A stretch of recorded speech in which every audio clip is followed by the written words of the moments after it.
शान्ताय दक्षिणामूर्तये नमः। निधये सर्वविद्यानां भिषजे भवरोगिणां गुरवे सर्वलोकानां दक्षिणामूर्तये नमः। आपदामपहर्तारं दातारं सर्वसम्पदां लोकाभिरामो श्रीरामं भूयो भूयो नमाम्यहम्।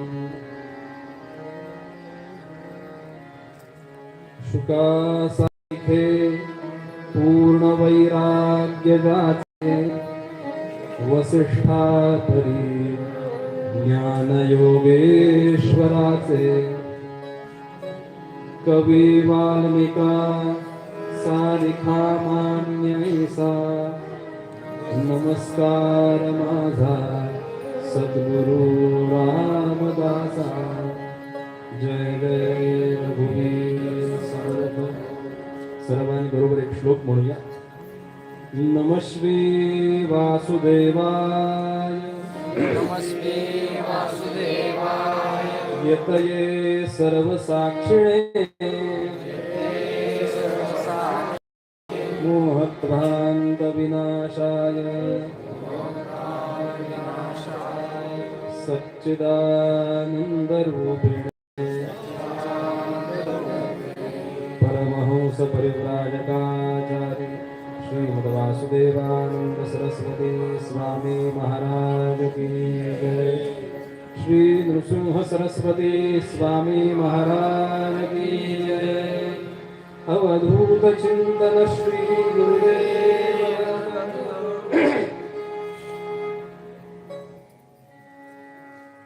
जय जय रघुवीर समर्थ। संत श्रेष्ठ श्री भानुदास महाराज की। कुंडलीक वरदा श्री ज्ञानदेव पंढरीनाथ भगवान की।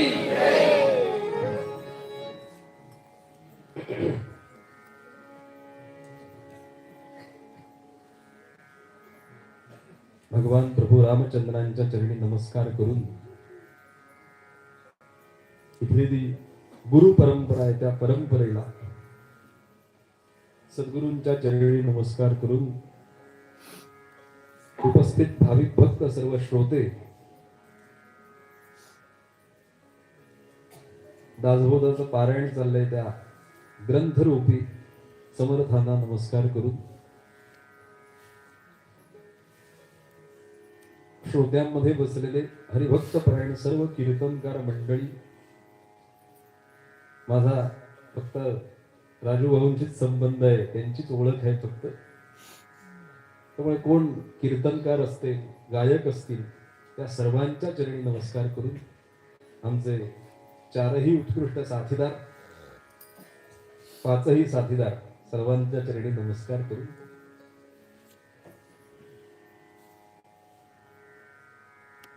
जे रौप्य महोत्सवी उत्सवाचं वर्ष चाललंय भानुदास महाराजांच्या पुण्यतिथीच्या निमित्तानं जे दासबोध पारायण आणि त्याला लागून जे जे कार्यक्रम आहेत दिवसभरामध्ये सकाळच्या वेळेला काही धार्मिक कार्यक्रम असतील, संध्याच्या वेळेला हरिपाठ पंचपदी आणि नंतर नारदीय कीर्तन महोत्सव,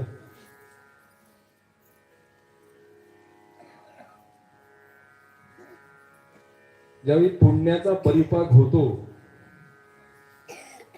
पूर्व पुण्य ज्यावेळी फळाला येतं त्याच वेळी अशा ठिकाणी येण्याचा योग येतो। बरं, मी आपल्या या मराठवाडा प्रांतामध्ये पहिल्यांदाच आलोय कीर्तनाकरता।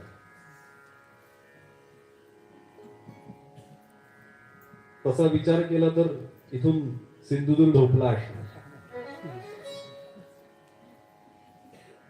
सगळ्यांचाच अनुभव आहे, पण अशा पद्धतीनं जर कथा ऐकली चित्त एकांत, मन शांत, शरीर शांत. तर ज्या कथेमध्ये आपण आहोत त्या कथेत रंगून जातो आणि त्या कथेच ऐकूनच उद्धार होतो. केवढं मोठं उदाहरण आहे.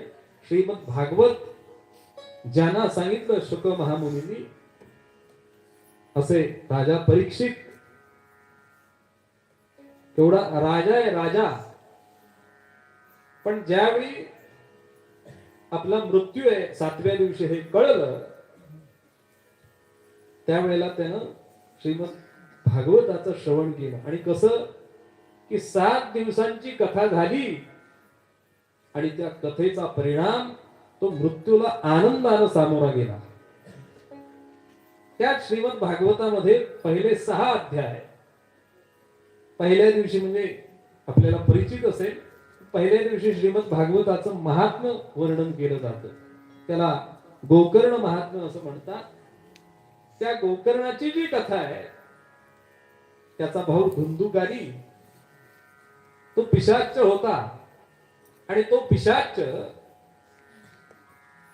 त्या गोकर्णानं सांगितलं की तुझ्याकरता, पूर्वजांकरता मी काशी, गया आणि प्रयाग या ठिकाणी श्राद्ध केलं उद्धार होण्याकरता. तो म्हणाला तिथं श्राद्ध करून मला त्याचा उपयोग होणार नाही. का? कारण माझं पापच एवढं आहे, कशालाच मुक्ती नाही. मग त्यानं काही पंडितांकडे, शास्त्र्यांकडे चर्चा केली, त्याच्यातूनही उत्तर सापडेना. त्यावेळी भगवान सूर्यनारायणांची उपासना केली आणि भगवान सूर्यनारायणांनी सांगितलं, काय कर, श्रीमद भागवताची कथा कर आणि त्याला ऐकव. ठीक आहे. त्यानं भागवताचं आयोजन केलं, आमंत्रण दिलं सर्व लोकांना आणि ती कथा त्याला ऐकवतोय. तो म्हणाला मी राहू कुठं? एक बांबू पडलेला, त्या बांबू मध्ये राहा. कारण पिशाच त्याला वायुरूप असतात, त्याला देह नसतो. त्यामुळे वारा आल्यानंतर ते इकडनं तिकडे जाऊ शकतात. म्हणून त्याला राहण्याकरता एक पडलेला बांबू, त्या वेळूमध्ये तो राहिला. पहिल्या दिवशीची कथा झाली आणि त्या बांबूला पेर असतं, पेर इकडे काय म्हणतात, गाठ असेल. ती पहिली गाठ फुटली, आवाज आला आणि पहिल्या पेरातून, त्या पहिल्या गाठीतून दुसऱ्या गाठीमध्ये प्रवेश झाला. असं 7 दिवस कथा झाल्यानंतर प्रत्येक दिवसाची कथा झाली की ती गाठ फुटायची आणि त्याच्यातून वरच्या अशा गाठीमध्ये प्रवेश व्हायचा. 7 दिवसांची कथा झाली आणि तो बांबू पूर्ण दुभंगला आणि त्याच्यातून ते पिशाच बाहेर आलं. दिव्य देह त्याला प्राप्त झाला आणि त्याला नेण्याकरता भगवान महाविष्णूंचं विमान आलं गोलोकातून. त्यावेळी गोकर्णानं प्रश्न विचारला, बरं की यानं कथा ऐकली, याचा उद्धार झाला, बरोबर, पण याच्याच बरोबर या सगळ्यांनी कथा ऐकली, त्यांचा उद्धार का नाही झाला? त्यावेळी गोकर्णानं भगवंतांच्या पार्षदांनी आणि सांगितलं की यानं जशी ऐकली ना तशी त्यांनी ऐकली नाही, म्हणून उद्धार झाला नाही. कारण यानं कथा ऐकत असताना ती कथा जी ऐकली त्या कथेच्या चिंतनामध्येच तो राहिला, त्या कथेशिवाय दुसरा विचार कशातही नाही. असं झालं म्हणून त्याचा उद्धार झाला. मग गोकर्णानं सांगितलं याने जर तशी कथा ऐकली तर तुम्हाला यांचाही होईल. म्हणून भगवन या आज्ञेनं गोकर्णानं लगेच कथा केली आणि ती कथा संपल्याबरोबर गोकर्ण सकट सगळ्यांना नेण्याकरता गोलोकातून विमान आलं. भागवतामध्ये वर्णन आहे. सांगायचा मुद्दा असा, हरिदासाची गाडी मूळ पदावरती की श्रवणम ही भक्ती ठरण्याकरता अशा पद्धतीनं ऐकायला लागतं. आपण ऐकतो खूप काही हो, जे ऐकण्यासारखं आहे तेही ऐकतो आणि न ऐकण्यासारखं असतं तेही ऐकायला लागतं. पण श्रवण ही भक्ती ठरण्याकरता जे ऐकतो ते चिंतन, मनन, निधिध्यासन असं ज्यावेळी होतं. भगवान गोंदवलेकर महाराजांचा सुंदर शब्द आहे, अनुसंधान. अनुसंधान म्हणजे हातानं कुठचंही काम करा, पण ते काम करत असताना रामाला विसरू नका. कुठंतरी रामाचं स्मरण कायम चालू राहू द्या मनामध्ये. म्हणजे देह कामा करता आणि मन रामा करता.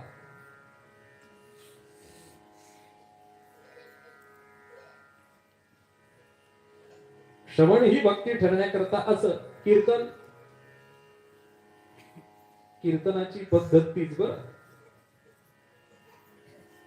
जर उद्धार व्हायचा प्रसंग आला तर पहिल्यांदा श्रोत्यांचा उद्धार आहे का? श्रवण आणि मग कीर्तन. आधी श्रोते मग कीर्तन का.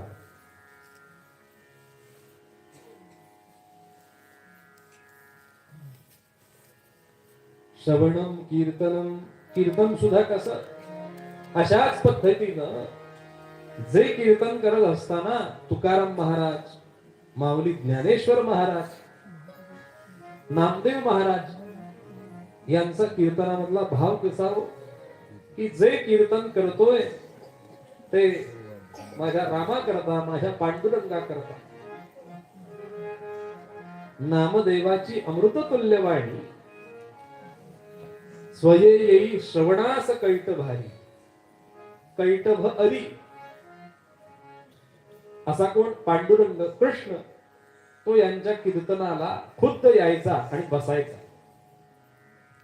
समर्थांचे शिष्य उद्धव स्वामी महाराज, त्यांचं कीर्तन असलं की समर्थ समोर असायचे आणि समर्थ असताना पूर्वरंग झाला की उत्तर रंग सुरू करण्यापूर्वी नामस्मरण सांगत असताना समर्थ सांगायचे, उद्धवा जरा लय कमी ठेवा हा नामस्मरणाची. का? कारण त्यांचं वय झालंय, त्यामुळं ते तुमच्या आजूबाजूला नाचतात. त्यामुळं वय झाल्यामुळं ते त्यांना वेग झेपेल, लय झेपेल, एवढीच लय ठेवा. ते म्हणजे कोण?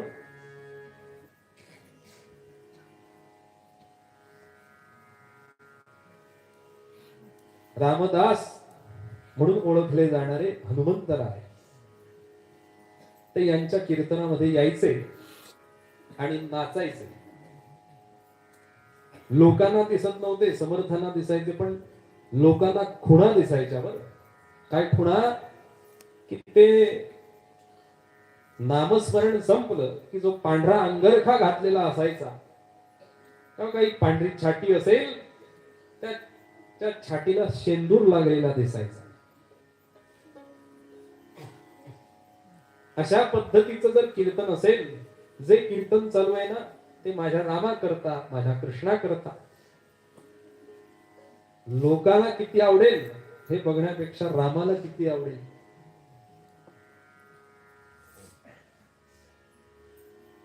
कीर्तन हे देवा करतात की जे ज्याच्यातून भगवंताचीच कीर्ती गायची त्याचंच नाव कीर्तन. त्यामुळं अशा पद्धतीचं कीर्तन ज्यांनी ज्यांनी केलं त्यांचा उद्धार झाला. थोडक्यात उद्धार होण्यासाठी जो जो मार्ग आहे त्या मार्गामध्ये भगवंताची सेवा, आपलं भगवंताबद्दलचं शुद्ध भाव, शुद्ध प्रेम असावं. ज्यांचं शुद्ध प्रेम आहे त्यांच्या करता भगवंत येतात. भाव बळे तरले मानव, भाव बळे तरले. मग असे कोण कोण तरुण गेले?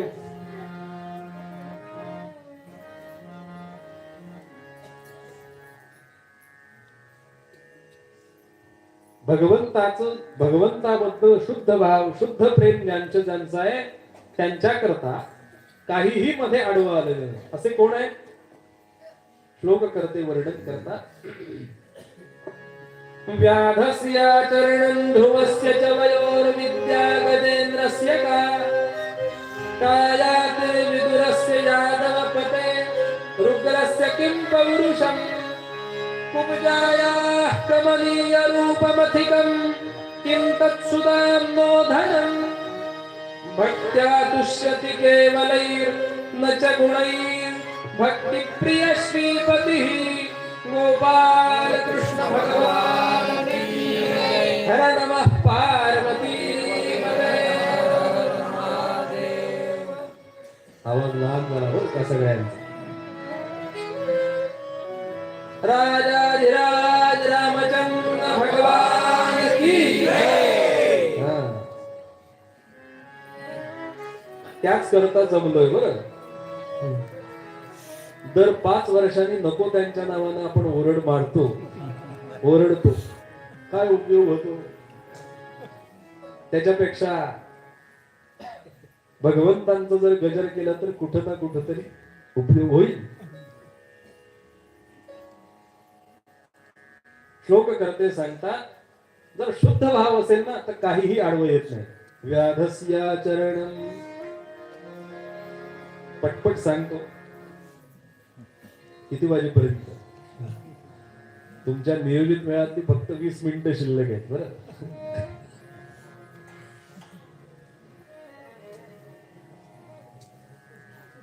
एवढा श्लोक पटकन बघूया आणि पूर्वरंगामध्ये थांबूया. कीर्तनाची जी पद्धत आहे त्या कीर्तनामध्ये अभंग, श्लोक, ओवी सगळं आलं पाहिजे. त्यामुळं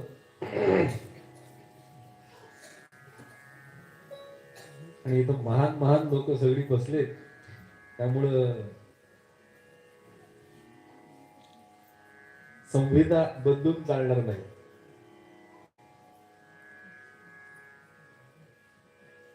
आमचे गुरुजी सांगतात, आस्था तीच असते, व्यवस्था बदलते.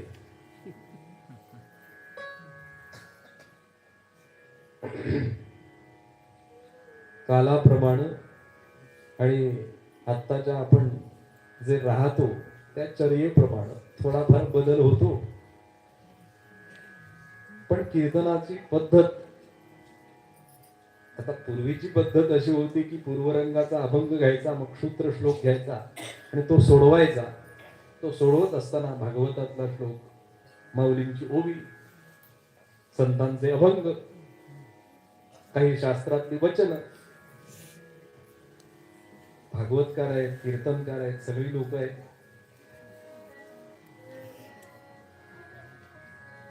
सांगायचा मुद्दा असा, व्याधस्या चरणम, शिवलीला अमृतामध्ये ती कथा आहे ती व्याधाची. त्या व्याधानं त्याचं कर्मच आहे की धनुष्यबाण घ्यावं आणि शिकार करावं. पण त्या व्याधावरती भगवान शिवांची कृपा झाली. ती कृपा होण्याकरता काय केलं? काही बिल्वपत्र अर्चन केलं की काय केलं? काही उपवास केले, अभिषेक केला. पण त्याच्यावरती कृपा झाली. त्यावेळी त्याचं आचरण आडवं आलं नाही. व्याधस्य आचरणम हा श्लोक असा लावायला लागतो बरं. व्याधस्य आचरणम कशामुळं? भक्त्या दुष्यते केवलैर न च गुणैर.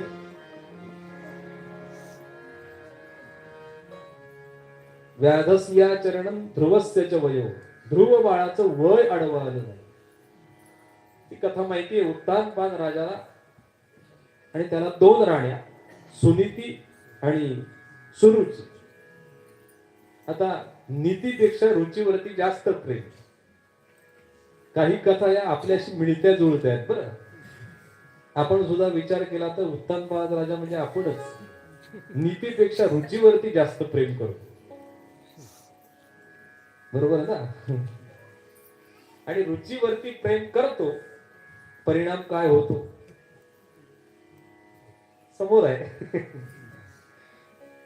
थोडक्यात तो उत्तानपाद राजा, त्याला 2 राण्या आणि सुनीतीचा मुलगा ध्रुव, तो वडिलांच्या मांडीवरती बसला आणि त्या सुरुची राणीनं त्याला उठवला, बाजूला ओढून खाली काढला आणि सांगितलं, हे बघ, इथं जर बसायचं असेल ना तर मर आणि माझ्या पोटी जन्माला ये. मर शब्द वापरला बरं. तो मर शब्द वापरला आणि धक्का बसला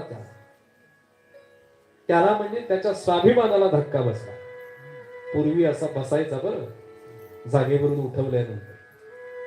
आता इकडनं उठवलं ते तिकडे जाऊन बसला. स्वाभिमान राहिलाय कुठं हो?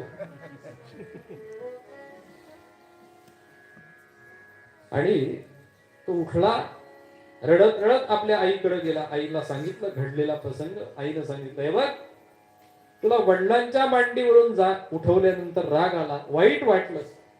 एक लक्षात घे, या जगाचा जो पिता आहे, जगत चालक परमात्मा आहे ना, त्याच्या मांडीवरती एकदा जागा मिळव, बघ तुला कोण उठवतंय का. हे आईनं सांगितलं. आणि त्या आईच्या सांगण्यावरून हा 5-6 वर्षाचा ध्रुव तपश्चर्या करण्याकरता म्हणून निघून गेला. देव ऋषी नारद महाराजांची कृपा झाली. नमो भगवते वासुदेवाय हा मंत्र मिळाला. आणि 6 महिने तप झालं. भगवान प्रसन्न झाले. बघितलं ध्रुव बाळानं डोळे उघडले, पण त्याला बोलता येईना. आपला शंख लावला त्याच्या गालाला आणि मग ध्रुवानं बोलायला सुरुवात केली, स्तुती केली. भागवतामध्ये आले, योऽन्तः प्रविश्य ममाच मिमां प्रसक्तां. आणि भगवंताने विचारलं काय पाहिजे, सांगितलं. आणि त्या भगवंताने त्याच्यावरती कृपा केली आणि इतकं अढळ स्थान दिलं. अढळपदी अंबरात बसविले ध्रुवा.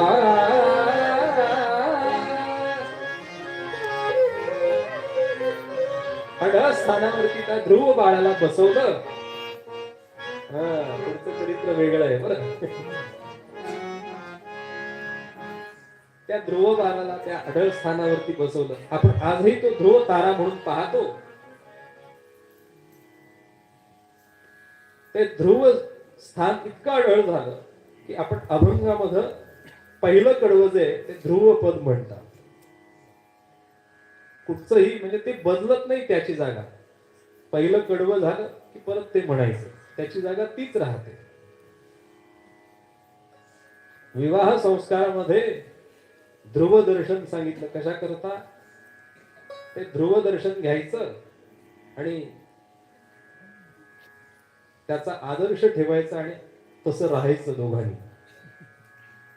कुठचाही प्रसंग आला तरी ध्रुवासारखं अढळ, ढळून नाही चालत.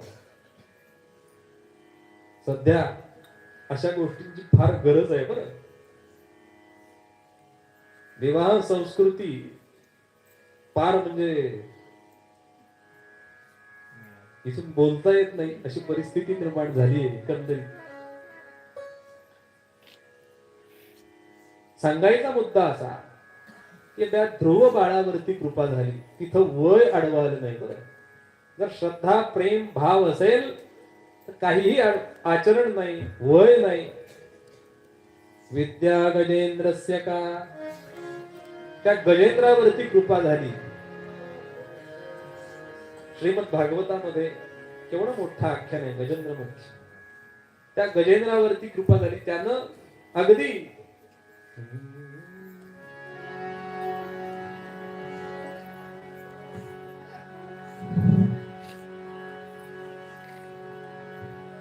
पूर्वजन्मीचा इंद्रद्युम्न राजा अगस्त्य ऋषींच्या शापानं गजेंद्र झाला. दुष्काळ पडला म्हणून सगळ्या आपल्या परिवाराला, नातेवाईकांना घेऊन त्या नवीन ठिकाणी आला, सरोवराच्या ठिकाणी. आणि त्यामध्ये सगळे पाणी प्याले, एकमेकांवरती पाणी उडवलं. आणि मग यानं सगळ्यांना आपण राजा आहोत या न्यायानं सगळ्यांना बाहेर काढलं.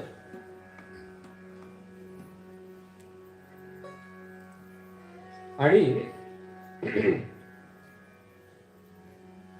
तो बाहेर पडला आणि आपण एक फेरी मारून यावी म्हणून त्या पाण्यात उतरला. आणि एवढ्यामध्ये नकरानं पाय धरला. तो पाय धरला आणि नक्र त्याला खाली ओढतोय आणि गजेंद्र सोडण्याचा प्रयत्न करतोय. जबरदस्त ताकद, पण इथं ताकद चाले ना, कारण प्रत्येकाचं स्थान आहे बरं. त्या त्या ठिकाणी त्याची ताकद चालते. नक्र हा पाण्यामध्ये त्याच्या समोर दुसरी कशाची ताकद चालत नाही. तो जर जमिनीवरती असला असता तर साधा कुत्रा सुद्धा त्याला फाडून खाईल.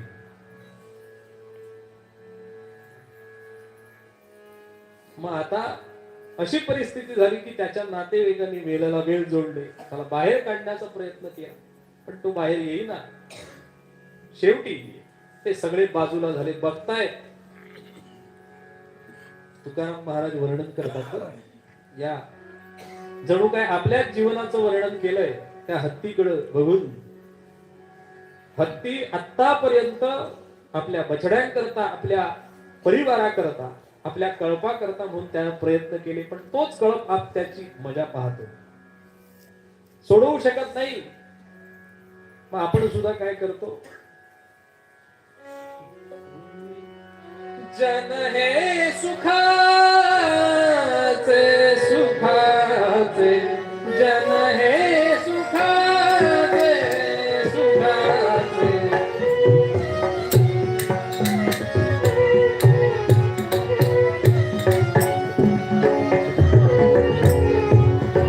हे सुखाचे सुखाचे, जन हे सुखाचे,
आपली सुद्धा अशीच अवस्था होते ना.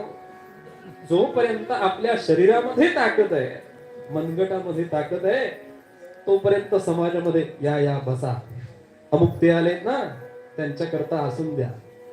कुठपर्यंत?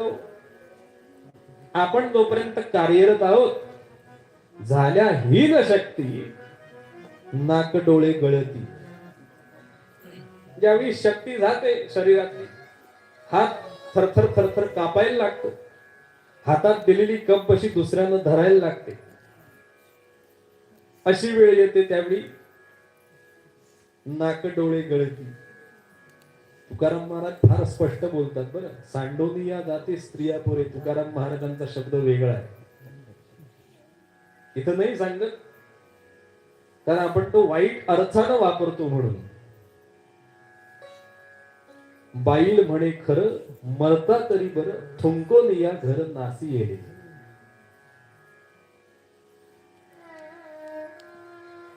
त्या गजेंद्राची परिस्थिती अशी झाली, आता आपलं कोणीच नाही एका भगवंताशिवाय. अशा वेळेला काय केलं? त्या द्रौपदीनं सुद्धा अशीच परिस्थिती झाली ना. दुःशासनानं वस्त्राला हात घातला. पुढे एकदा भगवंताला द्रौपदीनं प्रश्न विचारला, कृष्णा अरे तू माझ्याकरता सतत माझ्यावरती लक्ष आहे म्हणतोस, मग ज्यावेळी दुःशासनानं वस्त्राला हात घातला त्याच वेळी का आला नाहीस? तू म्हणाला मध्ये स्पीड ब्रेकर होते. कोणाचे पहिल्यांदा पतींकडे बघितलंस, त्यांनी माना खाली घातल्या, मग आपले सासरे पितामह भीष्म त्यांच्याकडे बघितलंस, यातले कोणीही येत नाही त्यावेळी मला हाक मारलीस ना.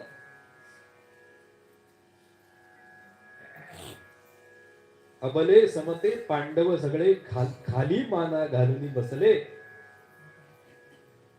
आणि मग भगवान गोपाल कृष्ण आले. त्यात गजेंद्राची परिस्थिती पण अशीच झाली आणि गजेंद्रानं सोंड फिरवली, गंडस्थळापर्यंत बुडालाय, वरती फेकली. काही कमळं काही फुलं आली ती, पण ती फुलं वरती फेकलेली, खाली यायच्या भगवंत आले आणि नकराच्या मुखातून तो पाय सोडवला. विद्या गजेंद्रस्य का, काही ज्ञान आलं का आडवं? जो ज्ञानी भक्त आहे तो भगवंताची पूजा व्यवस्थित, जसे उच्चार सांगितले तसे उपचार मंत्र सगळं व्यवस्थित म्हणून करतो, त्याच्यावरती भगवंत तीच कृपा करतो. आणि ज्याला काहीही येत नाही, म्हणजे जो भगवंताची पूजा व्यवस्थित करतो, विष्णवे नमो विष्णवे नमो विष्णवे नमः, त्याच्यावरती तीच कृपा. आणि जो विष्णवे नमो विष्णवे नमो विष्णवे नमः, त्याच्यावरती तीच कृपा. बरं, तुझे औदार्य जाणो स्वतंत्र देता न म्हणसी पात्रापात.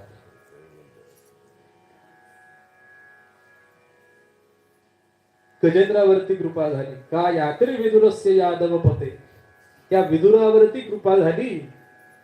कीर्तनाच्या मर्यादेनं दासी पुत्र होता,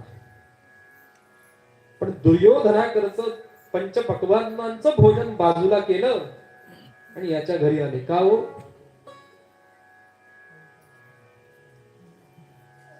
काही त्याच्या मागे कारण होतं, काही मतं मिळवायची होती. सध्या आपल्याला पाहायला मिळतं, जरा स्पष्ट बोलतो बरं, इलेक्शन जवळ आलं की अशा गोष्टी आपण पाहतो. अमुक या समाजामध्ये बसून जेवले, यांच्या झोपडीत जेवले, यांच्या टपरीवरती चहा प्याले वगैरे वगैरे. याच्याकरता भगवंतानी केलं का यात्री विदुरस्य यादव पते, तिथं याती जात आडवी आली नाही. बरं, विदुरस्य यादव पते रुद्रस्य किं पौरुषम कुब्जाया, कुब्जेवरती कृपा झाली. मथुरेमध्ये आल्यानंतर तिथं रूप आडवा आलं नाही.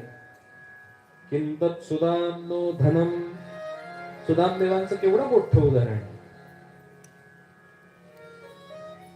मोरोपंत वर्णन करता काय हो, मोरोपंतांनी भगवंतांना विचारलं, तुमची ही पद्धत कुठच्या सावकारीमध्ये बसते? काय हो, ऋण तरी मुष्टी पोहे,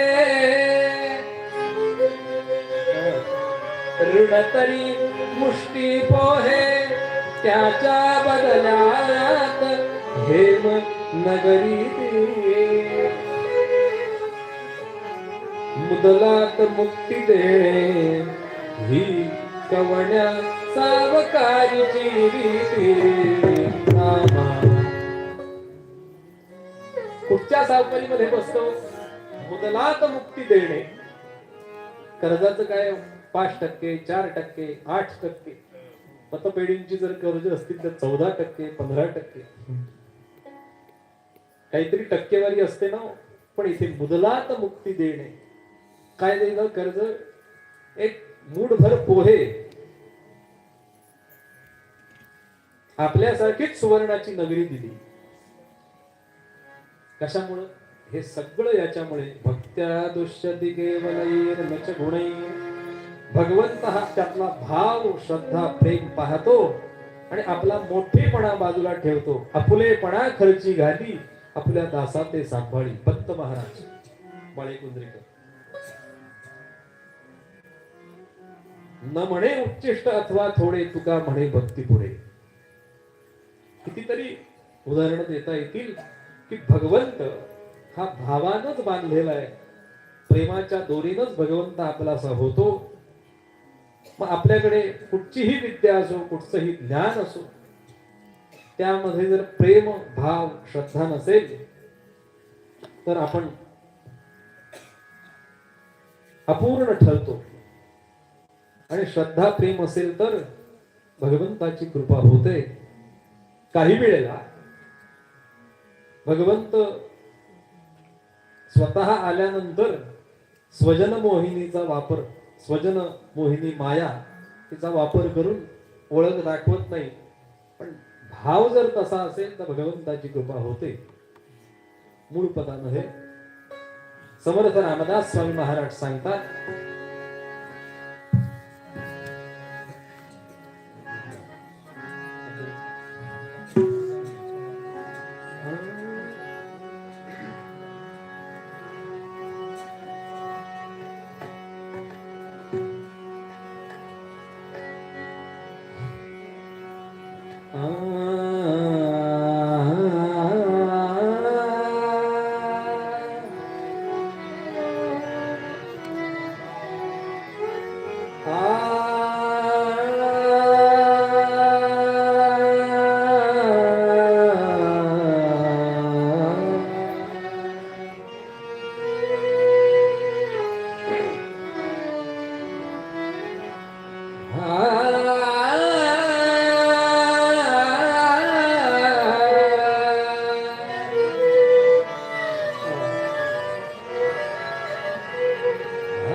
भाव बड़े तरले मानवा, भाव बड़े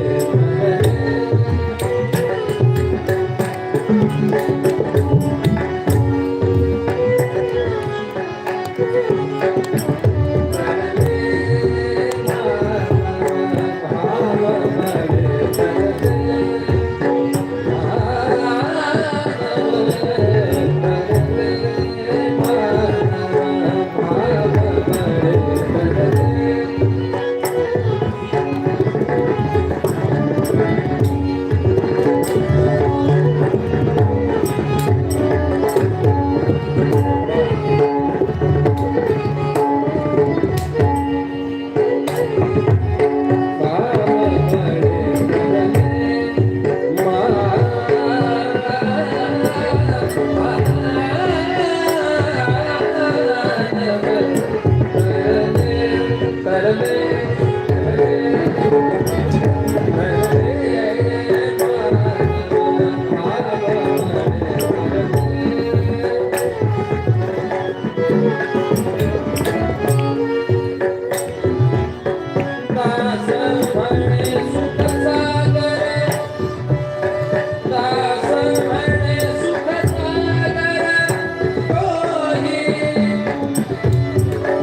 श्रीराम जय जय राम, श्रीराम जय जय राम।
अवधूत चिंतन श्री गुरुदेव दत्त। एक श्लोक सर्वांनी म्हणूया।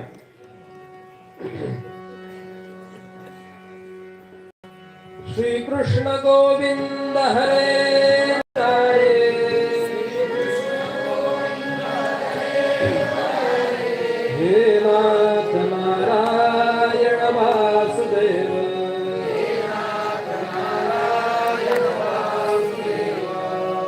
प्रद्युम्न दामोदर विश्वनाथ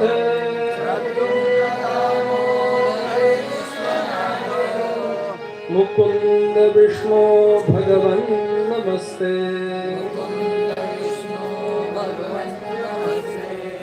गोपाल कृष्ण भगवान की जय।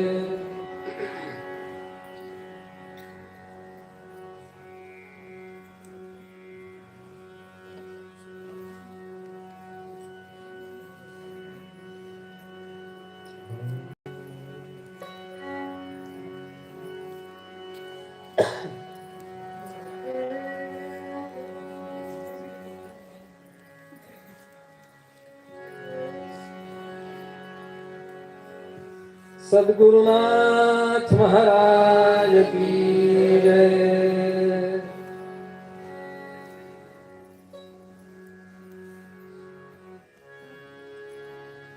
शंकर भंडारी भोले शंकर भंडारी भोले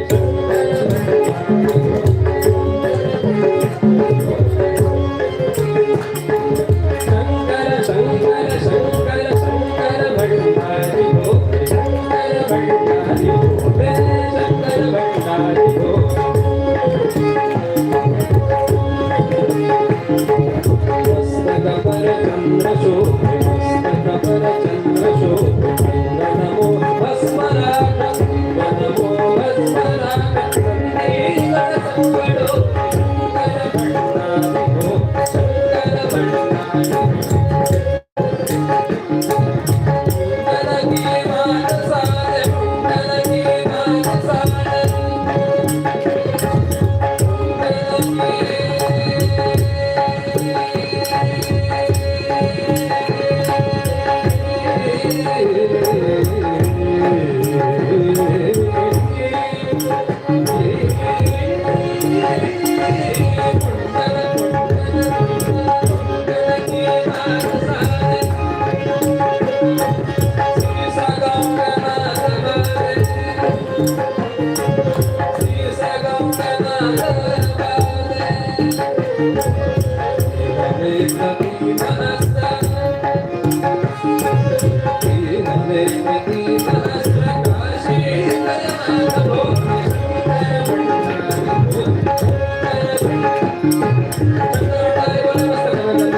महाराजांनी म्हणून म्हटलं बरं, आमची पद्धत अशी आहे, घरी आल्यानंतर आपण चहा पाणी विचारतो, कीर्तनात काय देऊ शकतो. गुरु परंपरा अशी आहे, कीर्तनात आल्यानंतर चीज किंवा तराणा म्हणायचा. म्हणून म्हटला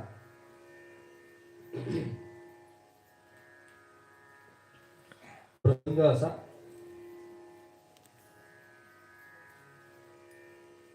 या भागामध्ये पहिल्यांदाच आलोय त्यामुळं मंगल मूर्तींचं दर्शन होईल असा एक चरित्र भाग समोर ठेवण्याचा प्रयत्न करतो.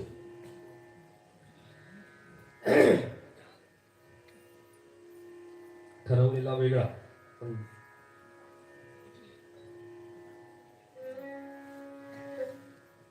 नंद पाटलांच्या वाड्यासमोर तुडुंब गर्दी आहे आणि सगळ्या जणी तक्रारी करतायत. पूर्वरंगात बोललो की यशोदे आधी बाहेर ये. सकाळच्या वेळेला आणि यशोदा माता बाहेर आली, नंद पाटील बाहेर आला आणि सगळ्या जणी एक एक करून तक्रारी सांगतायत. त्या तक्रारी ऐकल्या आणि यशोदा मातेला वाईट वाटलं. साहजिकच आहे, आपल्या मुलाबद्दल जर सारख्याच तक्रारी यायला लागल्या शाळेमधून तर वाईट वाटेल ना. प्रत्येक जण सांगतोय तुमचा मुलगा ना असं करतो तसं करतो. त्या तक्रारी प्रत्येक जण सांगताय, किती यशोदे या कृष्णाच्या किती यशोदे, या कृष्णाच्या किती यशोदे, या कृष्णाच्या थोड्या सांगू तरी अलग निष्ठवचित हरतरी अलग निष्ठवचित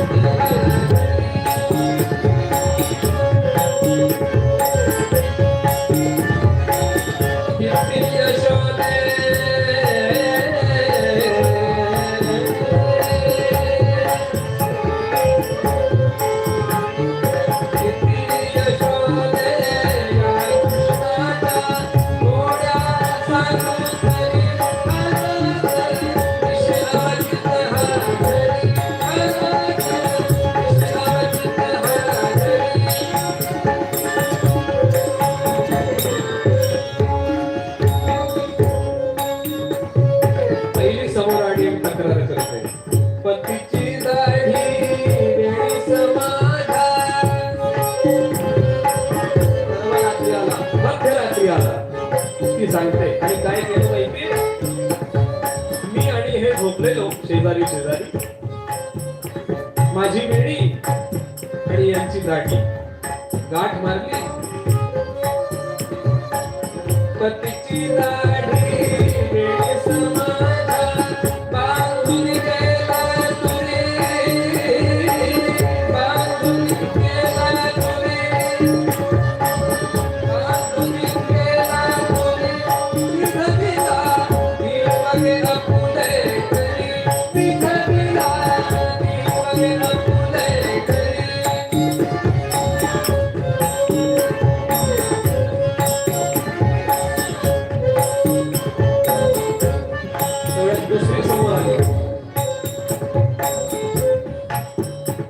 आम्ही सकाळी सकाळी उठतो आणि आमच्या लहान लहान लेकरांना तेल लावतो नाहू माकू घालतो त्यांना पासतो आणि पाण्यामध्ये झोपवलं ती झोपले तेवढं बघून आमची काही धुणी भांडली जेवढं पाणी आणायचं असतं काही सासूबाईंना जेवणामध्ये स्वयंपाकामध्ये काही मदत करायची असते असं करण्याकरता म्हणून गेलो की तेवढ्यात हा हळूच येतो तक्रारी चालले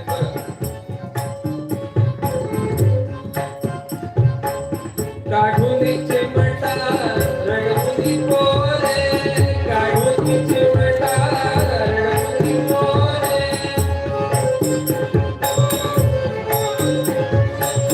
काढून चिमटा रडून बोले मेरी मेरी मेरी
दासगणू महाराजांचं काव्य आहे बरं.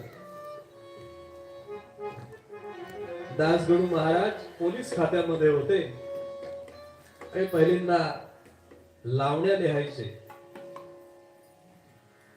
पण गजानन महाराज साईबाबांची कृपा झाली आणि पोलीस खात्यातली नोकरी सोडली आणि सकल संतांची काव्य लिहिली, चरित्र लिहिली. पण मूळ लावणी लिहायचे, त्यामुळे चाल तीच राहिली. बरं, शब्द बदलले, भाव बदलला. पूर्वरंगामध्ये म्हटलं तसं आस्था तीच असते, व्यवस्था बदलते. किंवा सुंभ जळला तरी पीळ जळत नाही म्हणतात. तशी कीर्तनातली लावणीची चाल. सगळ्याजणी तक्रारी करतायत. समजा आम्ही लहान लहान लेकरांना जर झोपवलं तर हा येतो आणि काय करतो, काढून चिमटा रडवली पोरे, नेऊन ठेवी दुरी, लांब नेऊन ठेवतो कुठेतरी अंधारामध्ये. आणि समजा तेवढं करून सुद्धा रडली नाही तर चिमटे काढतो, चिमटे. तेही करून समजा रडली नाही तर मांजर सोडतो अंगावर. काय तक्रारी हो. तुमच्या आमच्या मुलाबद्दल सुद्धा तक्रारी करतील, येतात. आमची मुलं काय करतील, फार फार तर मोबाईल पाण्यात टाकतील, अजून काहीतरी करतील. आणि ह्या तक्रारी सोडणी वत्सा रोज दुधाचे, धार काढायला म्हणून आपण संध्याकाळी किंवा सकाळी गेलो की त्याच्यापूर्वीच हा जातो, लहान लहान वासरांना सोडून घालतो. सोडून वत्सा रोज दुधाचे, वाटोळे हा करी, गणू म्हणे नट नर्तक हा अशी. ह्या तक्रारी ऐकल्या आणि सगळ्या जणींनी सांगितलंय, बघ यशोदे,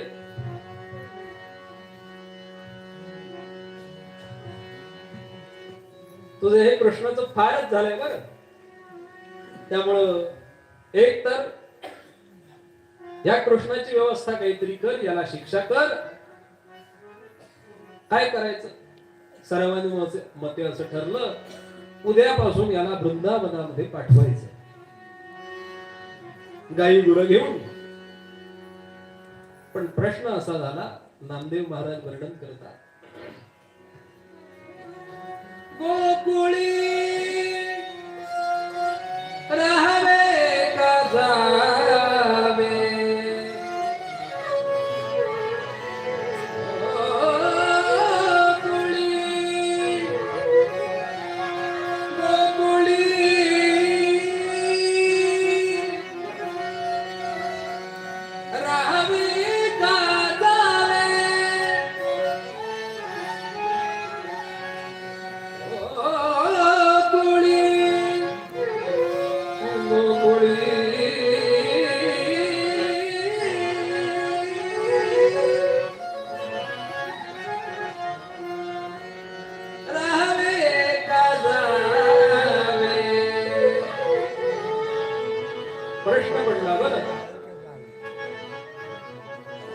गोकुळामध्ये कृष्णाने राहायचं की जायचं.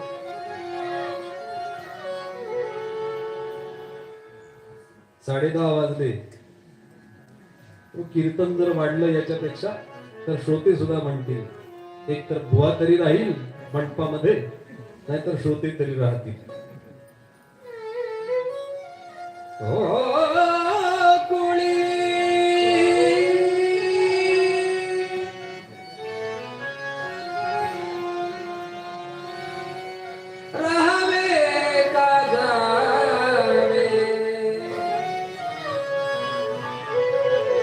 यशोदे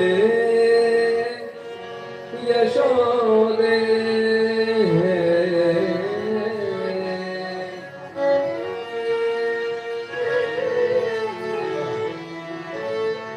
यशोदे कृष्णाला सांगावे.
यशोदे.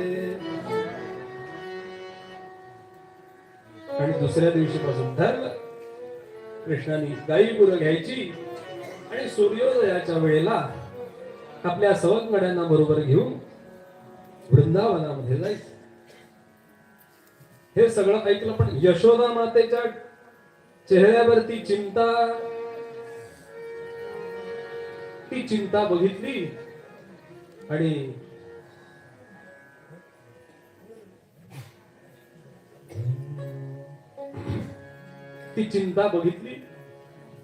आणि एका जाणत्या गवळणीला किती तक्रार येऊ, सारख्याच तक्रारी येत आहेत.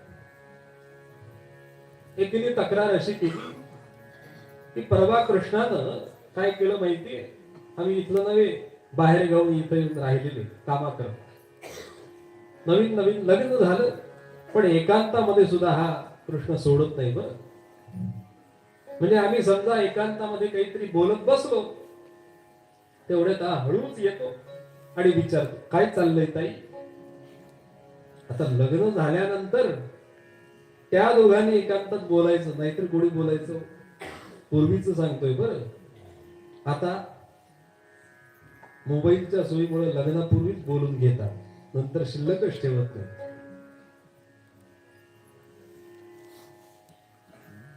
त्यामुळे आम्ही ही नोकरी सोडली आणि दुसऱ्या गावी नोकरी बघण्याकरता म्हणून निघालो. एवढ्यामध्ये मी म्हणत होते मला थंडी वाजते पण तहान लागली. वास्तविक तहान लागायचं कारण नव्हतं, पण तरी सुद्धा लागली. जाता जाता मी सांगितलं हे बघा, हो ऐकलं का, मला तहान लागली. म्हणून यांनी गाडी थांबवली आणि पाणी आणण्याकरता तांब्याचा तांब्या घेतला, पाणी आणण्याकरता गेले. एवढ्यामध्ये तुझा हा कृष्ण माझ्या पतीचं रूप घेऊन पाणी घेऊन आला. मी पाणी प्याले आणि एवढ्यामध्ये माझे खरे पती आले पाणी घेऊन. आणि आता मात्र मी त्या माझ्या खऱ्या नवऱ्याला पतीला बघितलं आणि हा आलास का काळ्या, आलास, पण आता मी फसणार नाही. हा हे बघ, हे माझे पती यांनी मला पाणी आणून दिलं, मी प्याले. आता प्रश्न पडला हो, तो म्हणतोय माझी बायको, हा म्हणतोय माझी बायको. जे बाहेर निघालेले ती गाडी वळली आणि पुन्हा नंद पाटलांच्या वाड्यासमोर नंदांकडे तक्रार झाली. नंदाने बघितलं, प्रकरण ओळखलं आणि नंद महाराज हुशार होते बरं, कृष्णाचे जोडीले हो. काय केलं माहितीये, अंगणामध्ये एक काठी घेतली, एक आडवी रेष मारली, मध्ये 25-30 फूट अंतर सोडलं आणि दुसरी रेष मारली आणि सांगितलं या पहिल्या रेषेच्या अलीकडून दुसऱ्या रेषेच्या पलीकडे जो उडी मारेल तो हिचा खरा पती नवरा. जो खरा होता ना, खरा नवरा होता ना, तो म्हणाला माझ्याच्यानं काही शक्यच नाही. बरं तो बाजूला राहिला. कृष्ण म्हणाले तू खोटाच आहेस म्हणून तू बाजूला राहतोस, बघ मी कसा सिद्ध करतो. म्हणून मागे गेले, धावले आणि जी उडी मारली 25-30 फूट नव्हे, त्या ठिकाणी 40-45 फूट उडी मारली. नंद पाटलाने हात धरला, चला वाड्यात. तो म्हणाले कशा करता, हे माझाच कृष्ण करू शकतो, दुसरा कोण करणार नाही. बाप तसा बेटा, कुंभार तसा लोटा. कोणा तू, जाऊ पण देत नाही, राहू पण देत नाही. सगळ्या तक्रारी ऐकल्या आणि यशोदा मातेनं ते ऐकलं आणि चिंता निर्माण झाली. तिची चिंता चेहऱ्यावरती दिसते. ते एका गवळणीनं ओळखलं. जाणती गवळण, जाणती याचा अर्थ वयानं मोठी आणि सगळ्या प्रपंचातल्या गोष्टी जाणणारी, अनुभव असलेली. तिनं ओळखलं आणि सांगितलं काय कर माहिती यशोदे, मी तुला उपाय सांगते. तुझ्या कृष्णाचं मन ना फार चंचल आहे. बघा गंमत आहे, अर्जुन भगवद्गीतेमध्ये तक्रार करतो चंचलम हि मनः कृष्णम, आणि ही गवळण सांगते की तुझ्या कृष्णाचं मन चंचल आहे. अर्जुन सांगतो माझं मन चंचल आहे ते शांत होण्याकरता कृष्णा उपाय सांग. आणि इथंही सांगते कृष्णाचं मन चंचल आहे. कृष्ण म्हणाले आपलं काय कर माहितीये, ऐक यशोदे स्वस्थ चित्त, ऐक यशोदे स्वस्थ चित्त, करी संकष्टी चतुर्थी व्रत, तेणे स्थिरावेल चित्त, या कृष्णाच्या कारणे.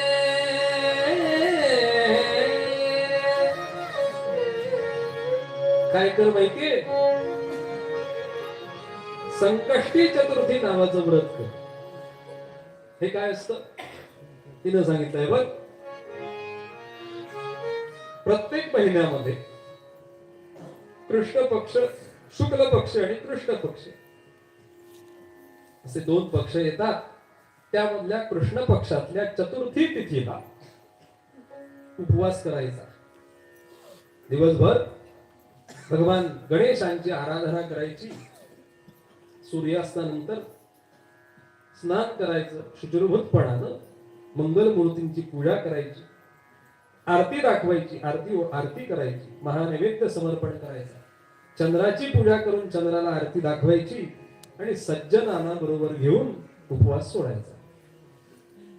असं हे व्रत कर. बरं कसं कर, संकल्पपूर्वक कर.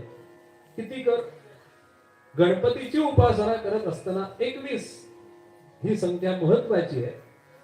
मग त्या 21 संकष्टा कर, 21 वर्ष कर. अशा पद्धतीने व्रत कर.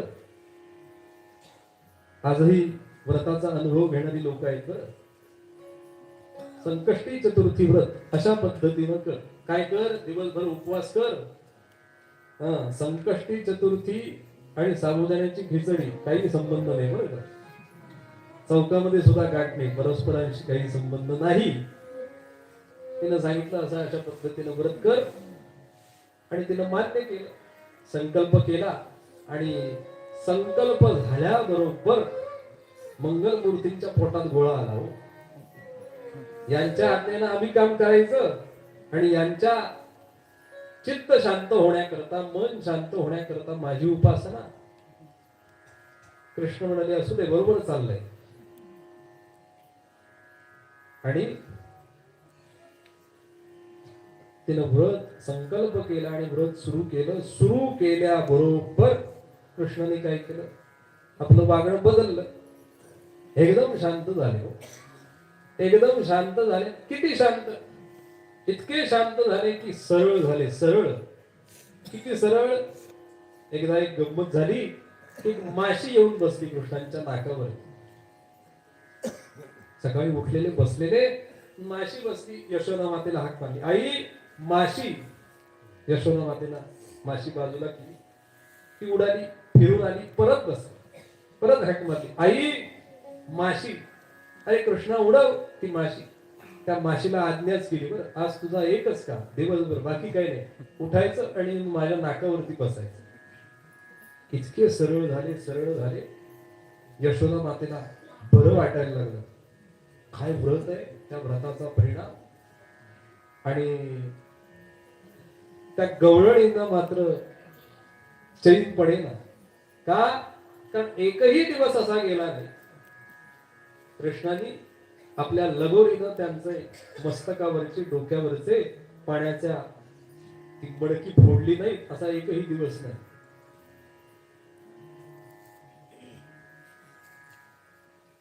आणि आता त्या संकष्टी व्रताची सांगता करायची ठरवली.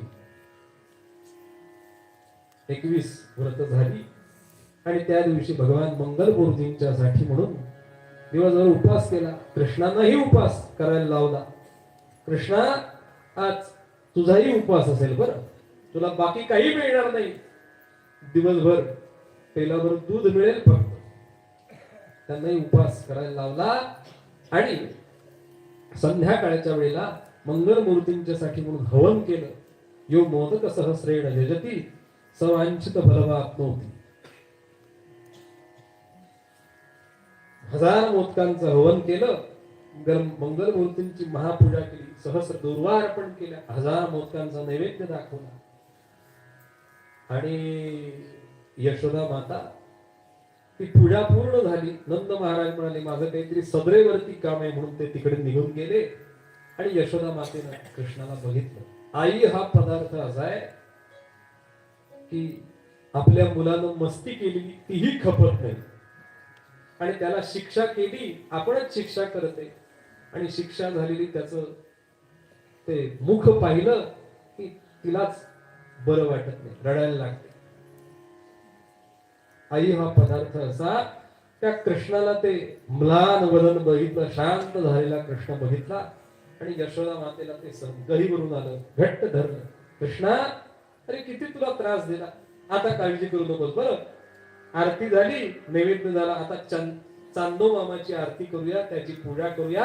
आणि ती पूजा झाली की त्या हऱ्यातला मोदक तो तुला देतो. एवढं सांगितलं. कृष्णा आले जा म्हणून आरती घेऊन वरती निघून गेले. तोपर्यंत तू त्या मोदकांकडे लक्ष ठेव. कृष्ण म्हणाले बघ आजपासून माझा तिकडच लक्ष आहे.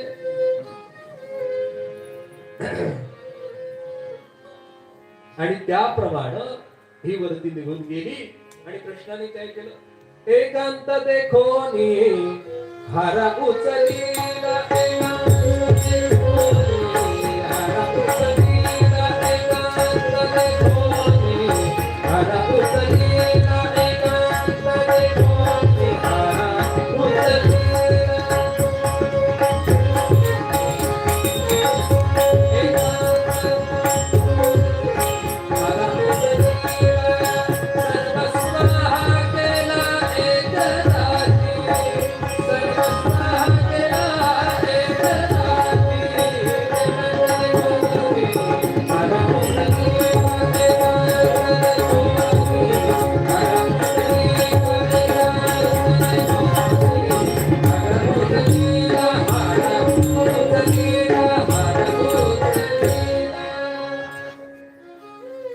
एकांत बघितला आणि काय केलं, हारा उचलीला, सर्व स्वाहा केला एकदा. ते सगळे मोदक गायब झाले. यशोदा माता वरून खाली आली आणि कृष्णाला विचार, कृष्णा आता काळजी कर नकोस, गणपती बाप्पाची पूजा झाली, चांदो मामाची आरती, आता त्या हारातला मोदक म्हणून त्या हाराकडे बघितलं. काय मोदक नाही, वरचं पीठ नाही का आपलं सारण नाही, सगळं गायब. कृष्णा कुठे गेले रे मोदक? मोदक कुठे गेले म्हटल्यानंतर थरथर थरथर कापायला लागले. काय झालं कृष्णा, खरं सांग, कुठे गेले मोदक? आई तू गेलीस ना, त्याच्यामागून मी सुद्धा येणार होतो, पण तेवढ्यात काय झालं माहितीये, मंगलमूर्तींकडे बोट दाखवलं. मंगलमूर्तींकडे बोट, पोटात गोळा हो मंगलमूर्तींच्या. आता एवढ्यामध्ये काय झालं माहितीये, मी येणार होतो एवढ्यात मंगलमूर्ती प्रगट झाले. पायी घागऱ्या करही तसे, ढेरी नगाऱ्या परी.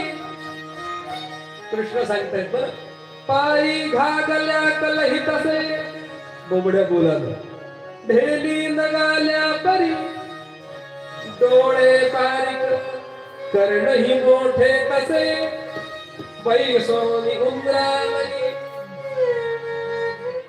असे मंगलमूर्ती प्रगट झाले आणि त्या मंगलमूर्तींच्या तिथून 1000 उंदीर बाहेर पडले. आणि 1000 मोदक होते, तू संपवलेस एवढ्या. तू गेलीस आणि मंगलमूर्ती प्रगट झाले आणि त्याच्यातून 1000 उंदीर बाहेर आले आणि मोदक घेऊन गेले. कृष्णा तू उंदीर मोजलेस, मी नाही मोजले. मग कसं सांगितलं 1000 म्हणून? आई तूच सांगितलंस ना 1000 मोदक होते म्हणून. हो बरोबर आहे, मी सांगितलं. मग एकही उंदीर रिकामा गेला नाही आणि एकही मोदक त्या हारामध्ये शिल्लक नाही म्हटल्यानंतर त्रैराशिक मांडलं 1000 उंदीर.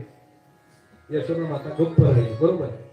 आता कृष्णा खरं सांग, इतक्या वर्षाच्या 1.5-2 वर्षाच्या खोड्या एकदमच केल्यास? हात धरले. कृष्णा आ कर, आ करायला सांगते, पण कृष्ण आ करेना. म्हटलं मैं नहीं माखन खायो, सगळं शब्दांचे खेळ करायला सुरुवात केली. कृष्णा खरं सांग, तूच खाल्लेस ना? हा कर. हा करायला करेना. यशोदा मातेनं हात धरला, दोन्ही हात एका हातामध्ये धरले, उजव्या हातानं गालाला पिळा घेतला, चिमटा घेतला. हा कर. बघा, नाहं वसामि वैकुंठम योगिना हृदये रवो मद भक्ता यत्र गायन्ति तत्र तिष्ठामि नारद. बघा, त्रैलोक्य चालक परमात्मा, जगत चालक परमात्मा जो योगीवीर ध्यानगम्यम, योग्यांच्या ध्यानामध्ये सुद्धा येत नाही ना, तो इथं मात्र यशोदा माता हातामध्ये धरलंय, गालाला चिमटा घेतलाय. आ कर. आणि कृष्णाने हो न करता करता तो आ केला. आ केला आणि काय झालं? आ जो केला तो आ बघितला आणि यशोदा मातेचाच आ झाला. काय झालं? यशोदा मातेला काय दिसलं माहितीये? वदनी पिगला दिसले तिन्ही लोक, वदनी पिगला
दिसायला लागलं, त्यामध्ये गोकुळ दिसायला लागलं, यमुना नदी वाहते असं दिसायला लागलं. आणि त्यामध्ये गोपाल कृष्ण, गोपगणी, कदंब वृक्ष दिसायला लागला.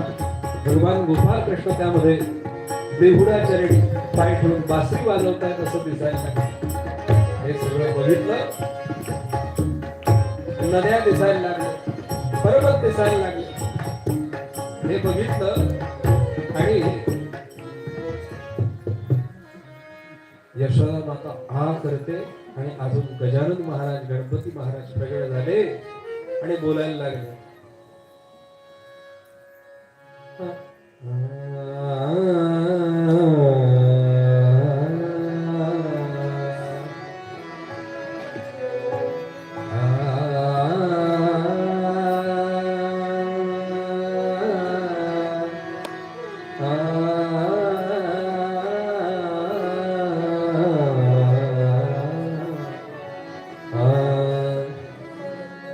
मुखातून गणपती माते से बोलत, मुखातून गणपती माते से बोलत, मुखातून गणपती माते से बोलत.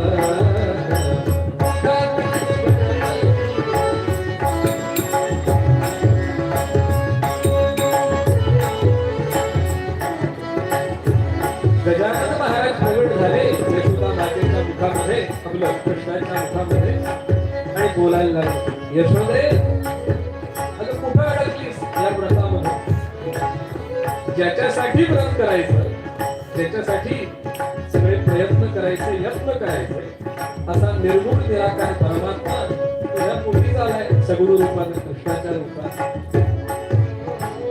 कुठे त्या व्रतामध्ये अडकलीस?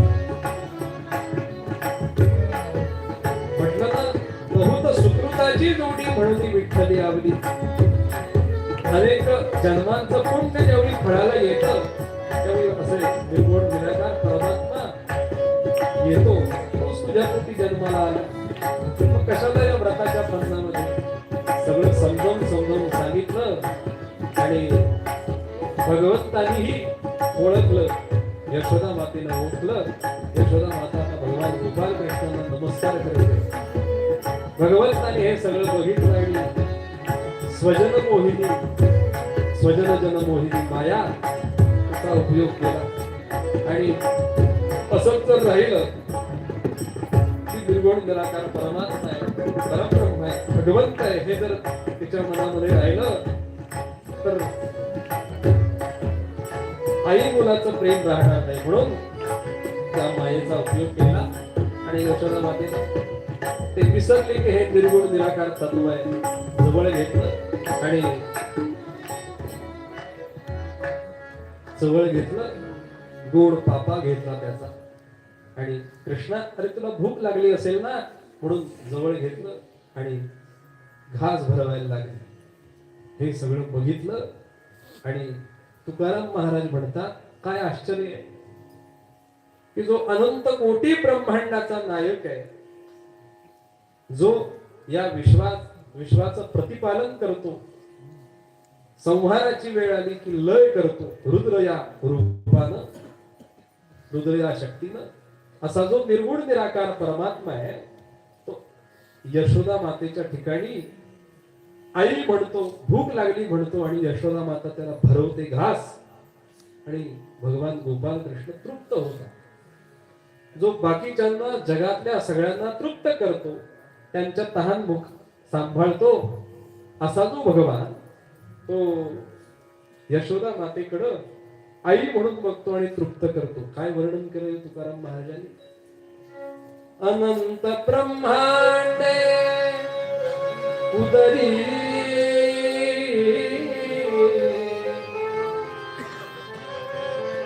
अनंत ब्रह्मांडे उदरी तो हा बालक नंदा घरी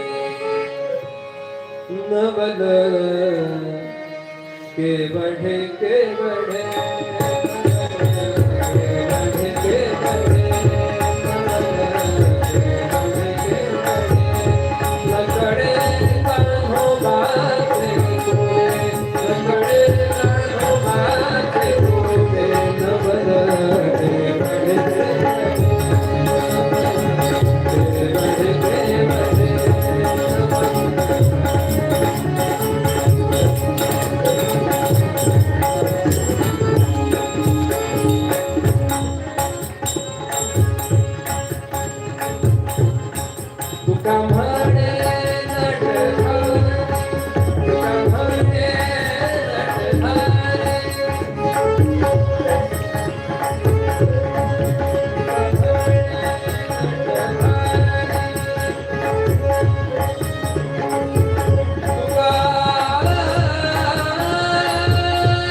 भोग भोगुनी ब्रह्मचारी नवल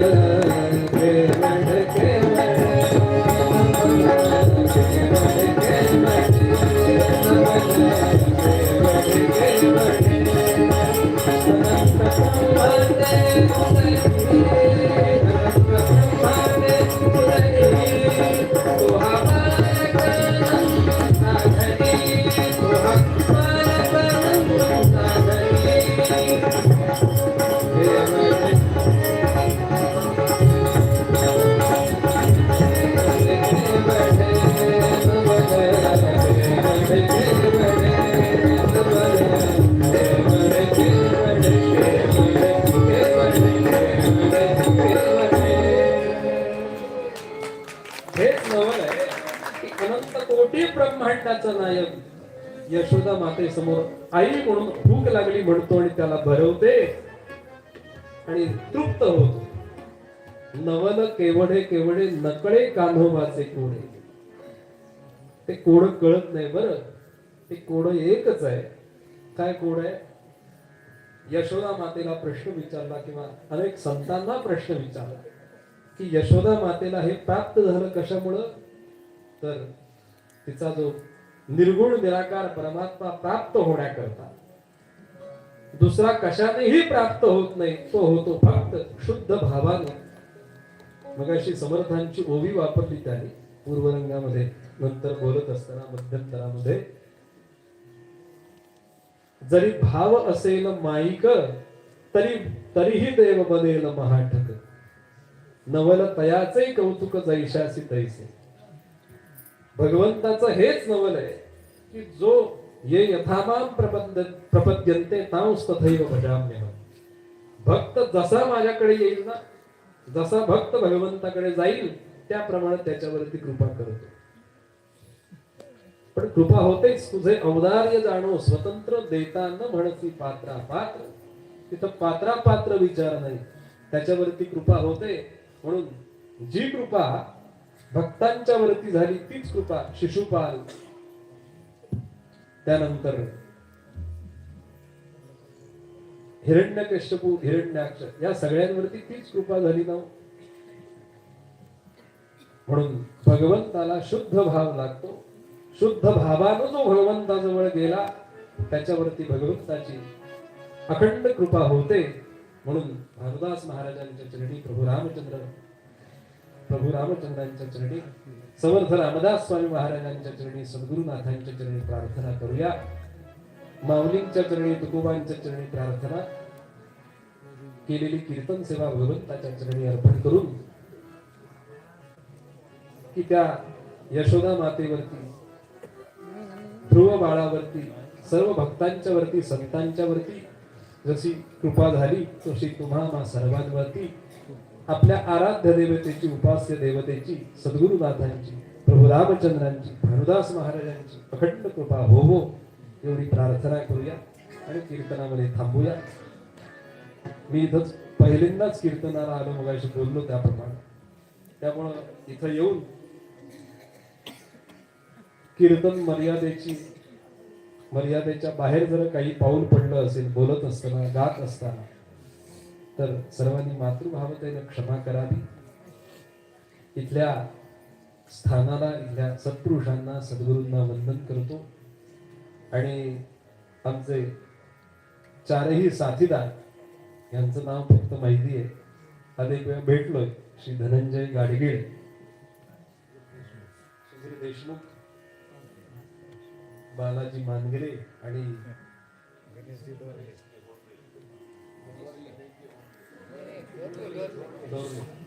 गणेशजी डोरले, सर्वांना धन्यवाद देतो. या ताईंना धन्यवाद देतो आणि कीर्तनामध्ये थांबतो सांभाळून घेतल्याबद्दल. आणि खर तर थंडी आहे भरपूर, 11 वाजले तरी सुद्धा तुम्हा सर्व श्रोत्यांना सुद्धा धन्यवाद देतो. 2-2.5 तास कुठचीही तक्रार न करता शांतपणे ऐकून घेतल्याबद्दल.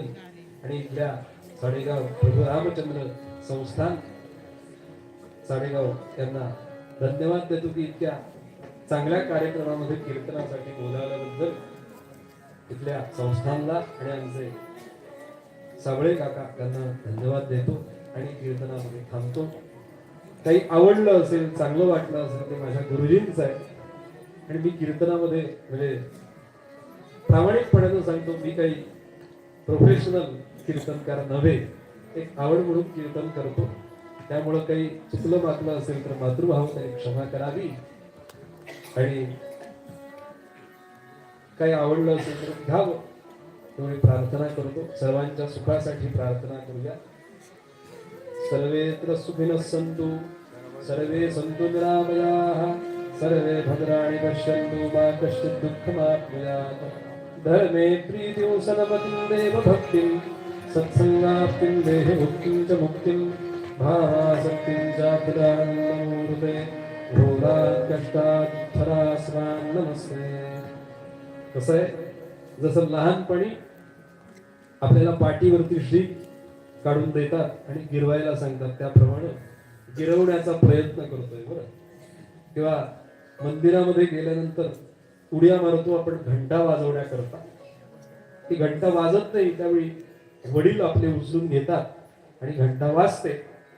तसं ती घंटा वाजवण्याचा प्रयत्न करतो, कधी वाजते कधी वाजत नाही.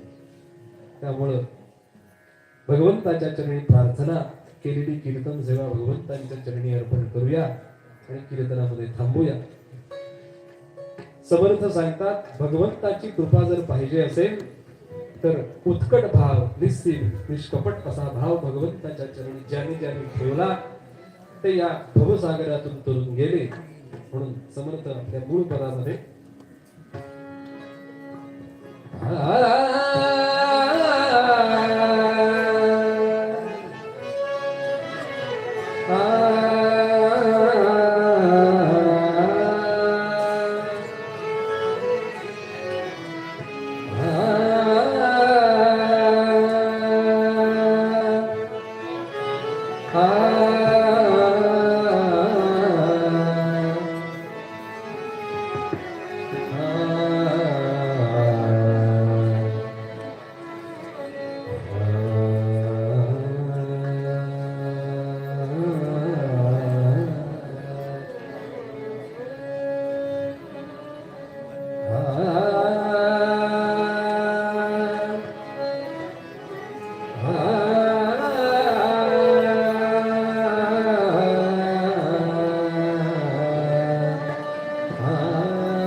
सुखे घालावे आम्हासी श्रीराम जय जय राम आरती ओवाळीन सुंदर मेघश्याम श्रीराम जय जय राम आरती ओवाळीन सुंदर मेघश्याम शंखचक्र गदा हाती धनुष्यबाण हनुमंत पुढे उभे केल जोडून श्रीराम जय राम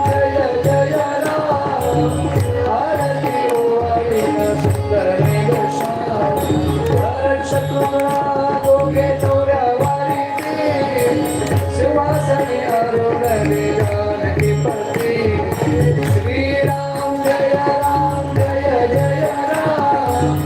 आरती ओवाळीन सुंदर मेघश्याम विष्णुदास नामे नावा मागणे अखंडित सेवा करो राम चरणाची श्रीराम जय राम